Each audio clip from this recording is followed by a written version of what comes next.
ఎండిపోయిన జీవితం ఎంతమందికి ఉంది ఇక్కడ? నీ జీవితంలో, నా జీవితంలో నేను ఎండిపోయానయ్యా.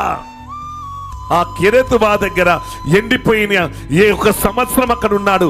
ఏలియా ప్రవక్తను దేవుడు కాకి చేత రొట్టెలు పంపాడు.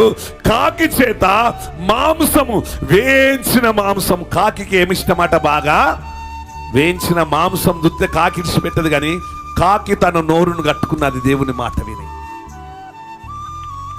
హల్లెలూయా. రొట్టె అంటే కాకి ఇష్టం, కానీ కాకి దేవుని మాటకు తన నోరును మూసుకున్నది. వాక్యం మారాలి, నీ పద్ధతులు మారాలి, నీ జీవితం మారాలి. అది రోజు డ్యూటీ పోస్ట్ మ్యాన్ లాగా పనిచేస్తున్నది. ఎవరి కోసం అట? దైవజనుని కోసం తన నోరు కట్టుకొని తనకి కోరికలున్నా తన కోరికను చంపుకున్నది.